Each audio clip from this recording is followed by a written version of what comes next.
शाकिल। 30 जनवरी को बाबा कौम महात्मा गांधी की यौम शहादत के मौके पर सर्वधर्म संसद प्रोग्राम मुनक्किद किया जाने वाला है। ये सर्वधर्म संसद धर्म संसद की तरह नहीं होगा जिसमें मुस्लिम तबके और गांधी जी के खिलाफ इश्ताल अंगेजी की गई, बल्कि इस सर्वधर्म संसद में तमाम मज़ाहिब के एहतराम, अमन अमान, रवादारी और अदम तशद्दुद का पैगाम दिया जाएगा।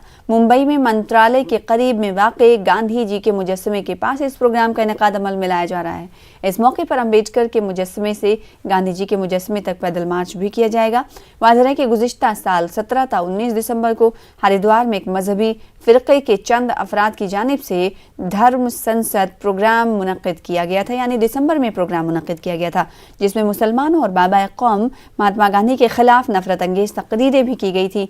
उसके जवाब में सर्वधर्म संसद नाम से इस प्रोग्राम का इनेकाद अमल में लाया जा रहा है।